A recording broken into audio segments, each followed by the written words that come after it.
Hello, my name is Emmanuel Vukovich. I'm a violinist from Canada. We're here at Schloss Hohenfels. I would like to share a brief inspiration on Steiner's vision for acoustics, which he gave as indications for the building of the first Goetheanum, which we are exploring in the construction of a new double cupola building here at Schloss Hohenfels. What we know about acoustics and the building of great halls around the world is that in sound, in music, you have resonance and you have then the reflection of sound. And we know that every instrument has a resonant body where the sound reverberates and then goes out into the hall. And then the hall reflects from the sides and the ceiling the sound back to the audience.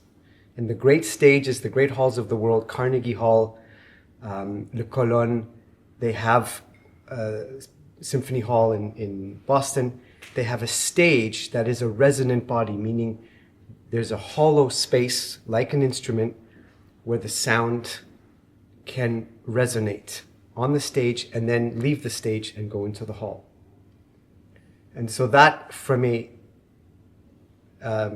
spiritual scientific perspective, is the source of music or of sound coming from the center, coming from, you could say, the musician, the creator, the stage, out to the audience. Steiner gave as an indication that music ultimately comes to us from the heavens. So it doesn't just come from the center, but it comes from the periphery.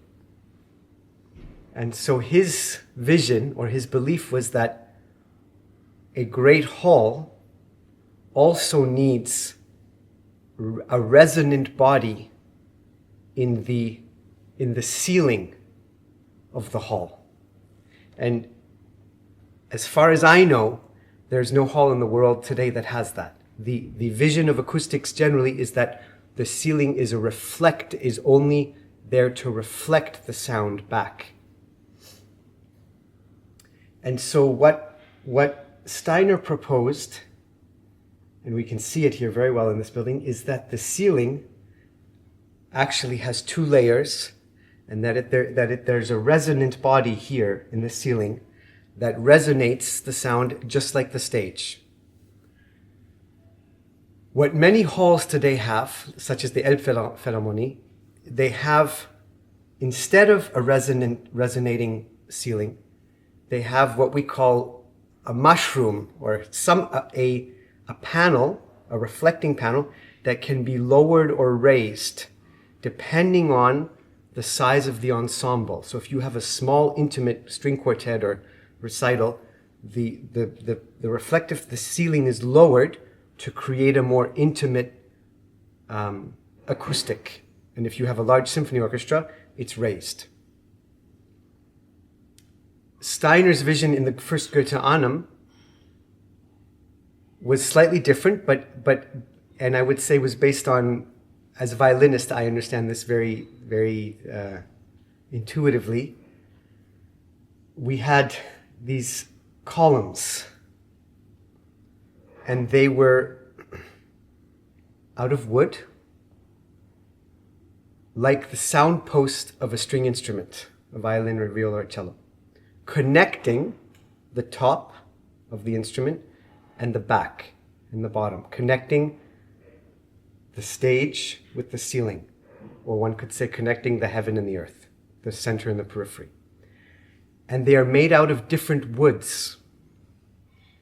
The hardest wood, which needs the most sound, the most vibration to resonate, to connect the resonating ceiling with the stage, was at the outside of the stage.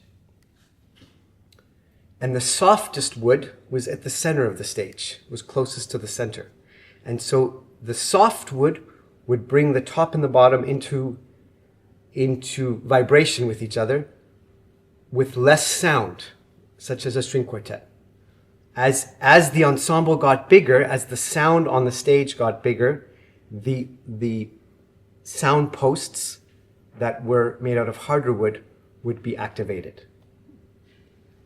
So that is what we are exploring here in the design, in the acoustic design of the building of this new